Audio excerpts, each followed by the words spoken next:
Welcome to The Spotlight, the podcast where veterans and military spouses connect and share how their military experience has transformed their lives and their businesses. Here's your host, Bob Louthen. Hey, this is your host, Bob Louthen, founder of the VeteranCrowd Network, the network that brings veterans and veteran-led businesses together with each other and the resources they need to prosper. And you are tuning into The Spotlight.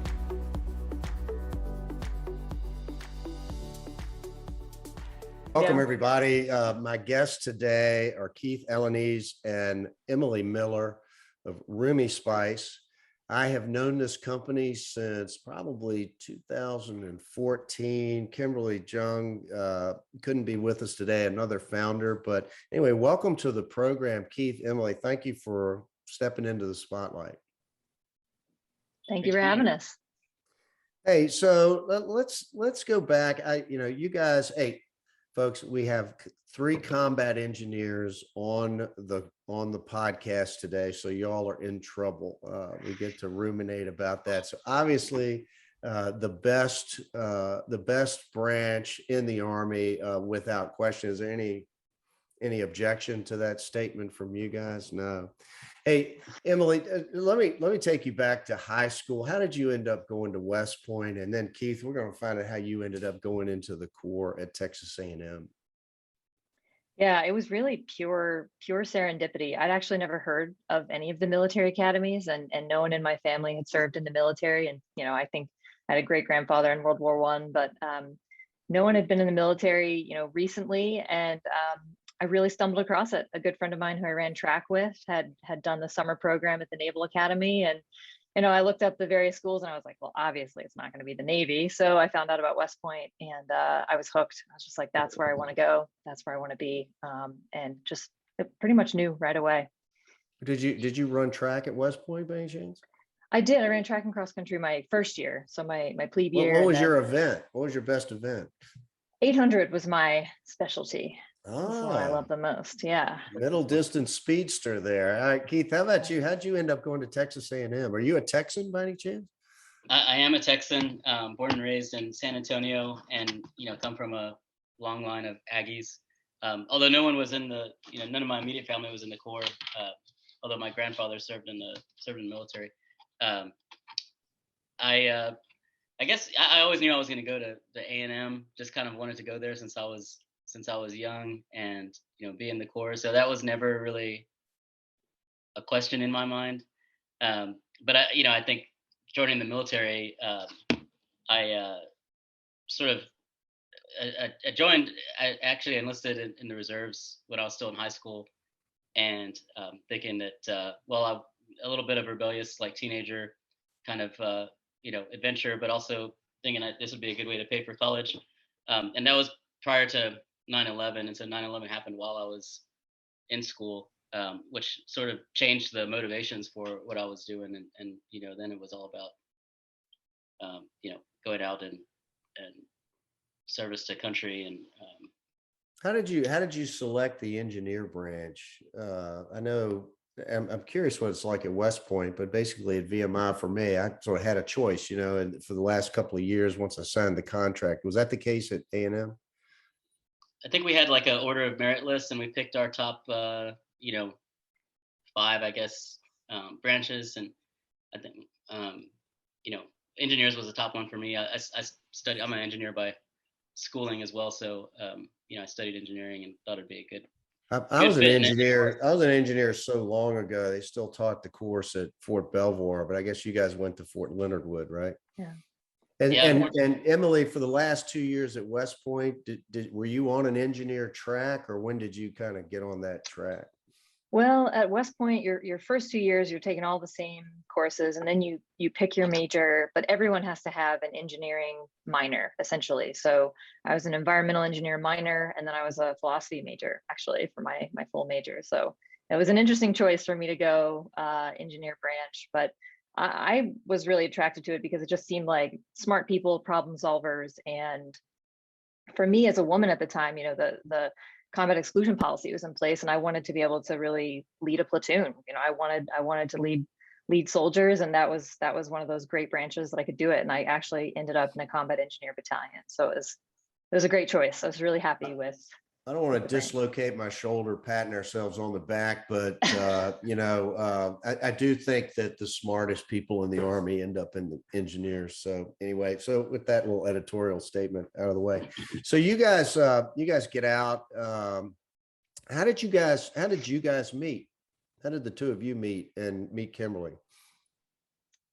Well, Kim, Kim and I were classmates. So, yeah, so we were knew classmates each other at at West Point, right? Okay. We knew of each other. We didn't know each other well, but then when we went to Fort Leonard Wood, actually, for the engineer basic course, we became pretty much best friends right away. And so that's how I first met Kim, was really after school while we were training at Fort Leonard Wood. And then I met Keith through Kim, because Kim was a really connector of all three of us. Keith, you want to share that story? Yeah, Kim and I were at Fort Leonard Wood at the same time.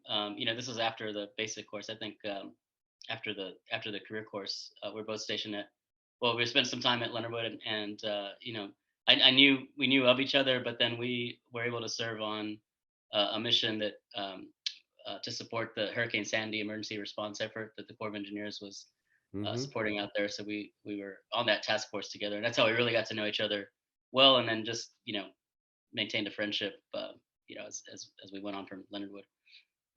So let's talk about Rumi Spice. You guys all three of you wind up in Afghanistan at the same time by chance? Overlapping? Well, overlapping. Kim and I were there at the same time together, and then Keith, you might have overlapped with Kim a little bit, but you were also there while we were in grad school. So it was a little bit of a, disjointed timeline, but we were all there. So talk about the state of affairs in Afghanistan when you were there, and how you kind of discovered the saffron market and situation. This was back in 2014 when we sort of came across this idea of helping Afghan farmers, and I think that I was on my second tour in Afghanistan at that time, and it was very clear, and I'm sure Emily had a similar experience, that a lot of these root causes of instability are economically driven, and at that time, after at that point 14 years of international intervention, all of the money and benefits were going to the major cities, and almost nothing was happening in the rural areas except for combat, and there was a need for something to help bring the rural populace closer to the central government, and to help, more importantly, help the rural populace develop economically. So that was sort of like in the back of my mind. And this farmer, I met this farmer named Haji Yosef, and he had this red spice. I didn't know anything about what saffron was or anything, but he was telling me, I would grow more of this spice saffron if I could find a market for my products. So it was, after that call, or after that conversation with this farmer, that I talked to Emily and Kim and thought, hey, well, maybe we can try to help this farmer out and connect him with some markets, and maybe there's an opportunity to help more farmers. But really, and it was a small idea, I think, initially to start. Yeah. So in the similar vein of combat flip-flops, when they were looking to create commerce in Afghanistan, correct? Mm-hmm. Yeah, we're very much aligned on the mission to create economic development. The farmers had another choice, which was to grow poppies, and that's not necessarily the best outcome, right? So saffron farming is difficult. I think I understand it takes 80,000 flowers, something like that, to get a kilogram of saffron, and it's very manually intensive. Can you talk about the harvesting process a little bit, so people understand how difficult it is to get saffron? Yeah, I'll jump in first, and then Keith fill in the gaps. But I was fascinated by the process of it. People ask, why is saffron so expensive? And the reason is because we've never figured out a way to automate it, because it's so labor intensive.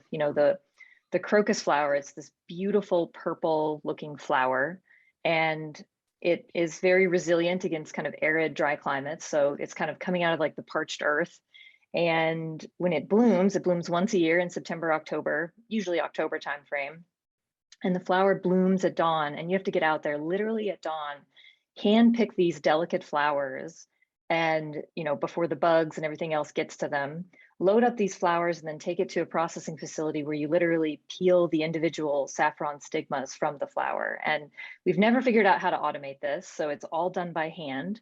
And like you mentioned, 80,000 flowers just to get a kilogram of saffron. So it's a really special process, and it's time intensive, and it's a lot of work to get a little bit of saffron. Honor, duty, service. At the Veteran Crowd Network, we're focused on our next mission, bringing veterans, veteran-operated businesses, and veteran service organizations together with each other and the resources they need to prosper. That's why we are launching the Veteran Crowd Rewards Program, exclusively for our individual and corporate members. Now you can save on travel, restaurants, goods, and services from brands you trust online and at over 900,000 locations nationwide. Find out more today at VeteranCrowdNetwork.com. If you are a veteran-operated business, or a VSO, consider the connections, the network, the benefits, the engagement, and success of working with other veterans again. The Veteran Crowd Network, you paid a lot of dues to join this club. Hey, you're listening to the Spotlight on the Veteran Crowd Network. My guests are Emily Miller and Keith Alaniz of Rumi Spice. So you guys build a business around this enterprise. In the beginning, you basically became spice traders, right? Is that essentially what the business was in the beginning? And then I want to move into your little meetings with a guy named Mark Cuban. Yeah, I guess we were spice traders. I mean, I still remember, Kim and I were in Afghanistan at the same time, but this was kind of a little bit further back. We were there in 2011, and Kim was doing route clearance, so looking for IEDs, and I was there with special ops going on night raids with 75th Ranger Regiment. They needed women to come along with them, and I got to work with the Afghan women and children. And Kim and I think we're pretty disillusioned with some of our efforts there. We just felt like we weren't making the progress we wanted to make. And then, fast forward, we both left the military. We both went to business school together. And I can still remember our first Zoom, well, it wasn't Zoom, it was a Skype call with Keith. Keith was in Afghanistan at the time. Kim and I were in our first entrepreneurship class in business school.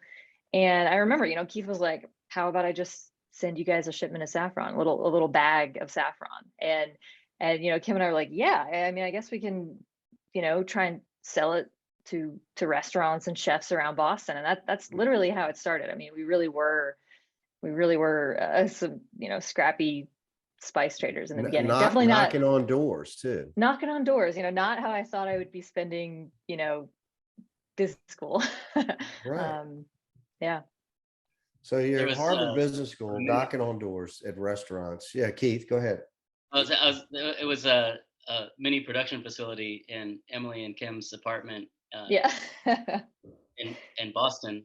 We actually had a good break pretty early on, and we're on NPR, an article on NPR. You did a Kickstarter campaign too. Yep. Did you? So that was the sort of pre-sale product. Is that the way it was positioned? Yeah, I mean, I think the Kickstarter was a great way for us to get the story out there, but it really actually helped fund. We raised, I think, $34,000. It helped us fund our first harvest. So it helped us kind of buy materials for the farmers. And, we were so scrappy in the early days that we had to get we worked out of the Harvard incubator, that like the innovation lab, and we had to get our food certification out of the innovation lab just to be able to kind of pack and ship our product out of there. But yeah, it was really fun in the early days for sure. 3 years later, you're on Shark Tank. How did that happen? I think they reached out to us. Through the Veteran Network. Yeah. So I think we've always, it's a great story. Veterans helping Afghan farmers, and it's genuine. So we've always been really fortunate with earned media, and producers had gotten wind of what we were doing, so they reached out to us, and I remember doing many rehearsal tapes for them to get us ready to go on the air. But it was a great experience, and this. What's more intimidating, walking out on that stage or going into combat? I'm curious. I have said numerous times that walking onto the stage for me was 10 times scarier than any combat mission I ever did. How about that? It was just as intimidating or scary, obviously in a different way, but it was an intense 45 minutes. I don't think I've experienced anything like that before.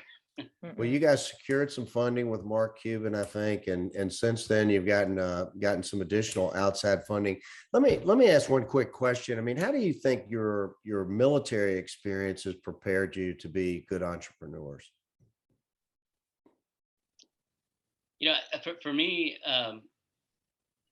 especially I would say in experience, being deployed, and I spent 2 tours in Iraq and then 2 tours in Afghanistan, and it was never a clear, set of sort of objectives that you were to accomplish.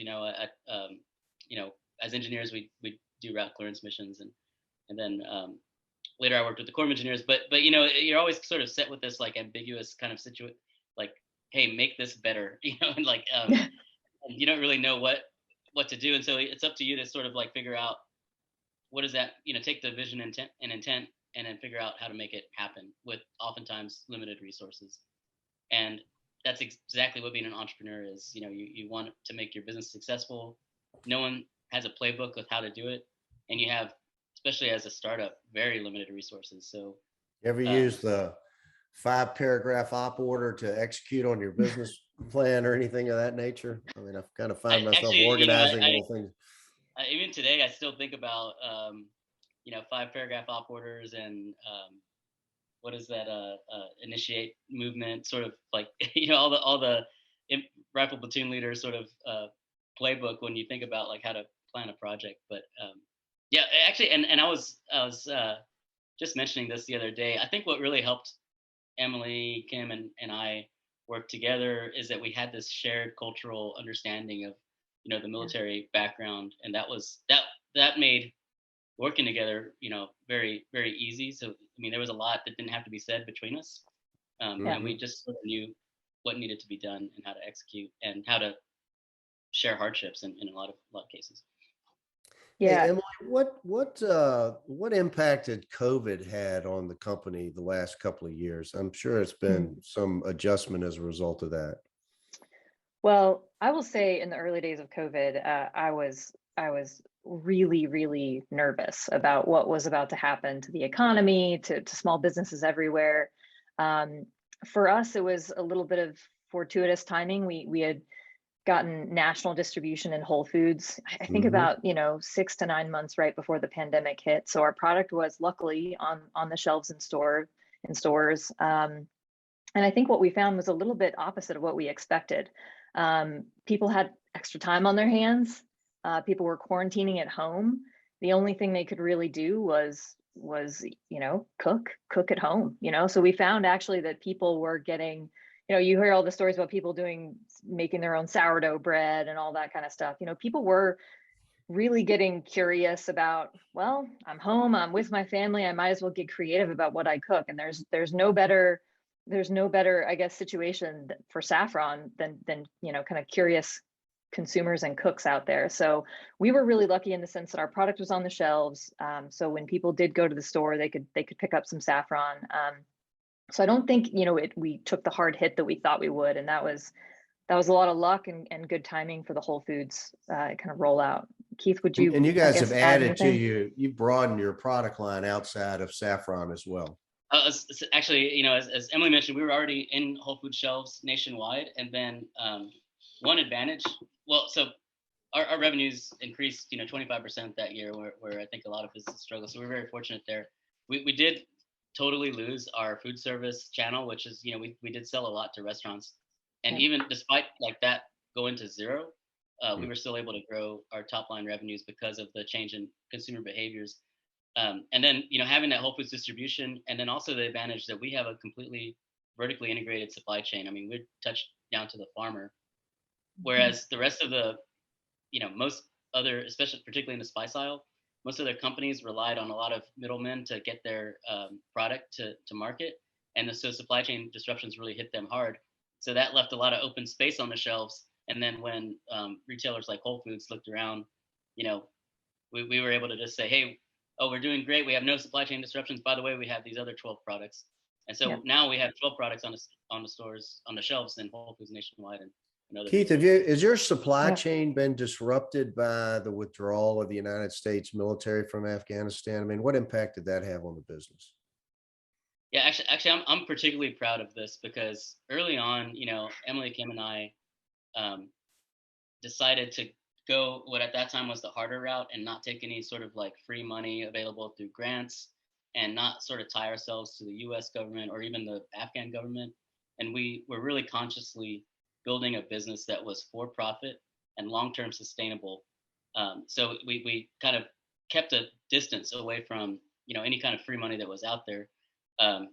And, fast forward to the collapse of the international effort in Afghanistan, everything disappeared in a matter of months. But because what we had been doing was a pure business operation, there was absolutely no disruption to our supply chain. I mean, we had some bumps in, like, we had to change the way that we transmit money to Afghanistan because of the banking situation, but that was easily overcome by our partners. And in fact, and this is in no way credit to the Taliban because, they're doing a lot of terrible things now in Afghanistan, but because they were the belligerents and the ones causing insecurity, and now they were in charge, there was no longer a security situation, which actually made things easier for our farmers. And then also we were really conscious as well as like building an Afghan-led operation in Afghanistan. So it wasn't really heavy influence on us, by us, and it wasn't dependent on our inputs. It was totally Afghan-led. It was built in the context of their cultural norms. And so, frankly, the Taliban have no issues with the way that they work in Afghanistan. The way very interesting, because so much of our efforts were to try to impose upon them our values and systems and so forth, and you guys have actually worked within it. Interesting strategy there, and it's working. I mean, it was the right one. If we would have done that from across the board, but that's probably a different podcast that we can talk about. That's very interesting. So Emily, what's the future hold for Rumi Spice? What do you guys got on the plate going forward?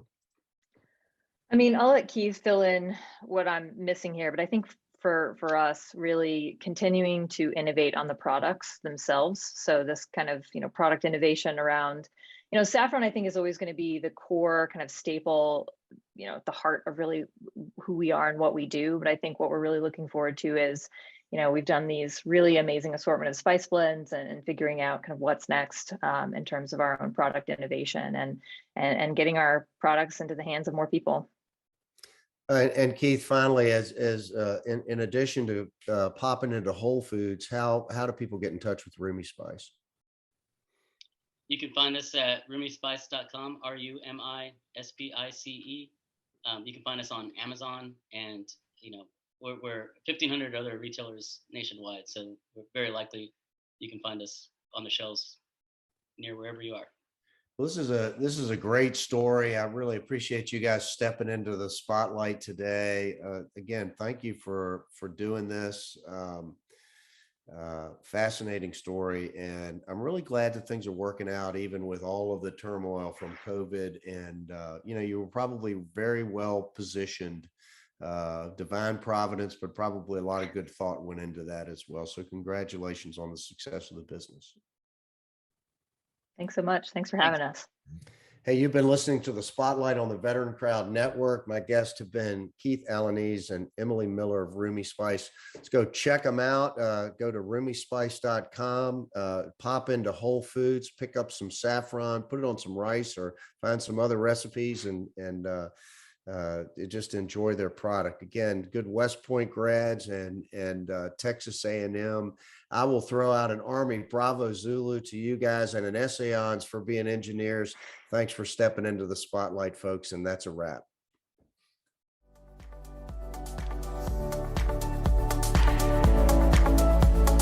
Thank you for listening to Spotlight by Veteran Crowd. We hope you enjoyed today's episode.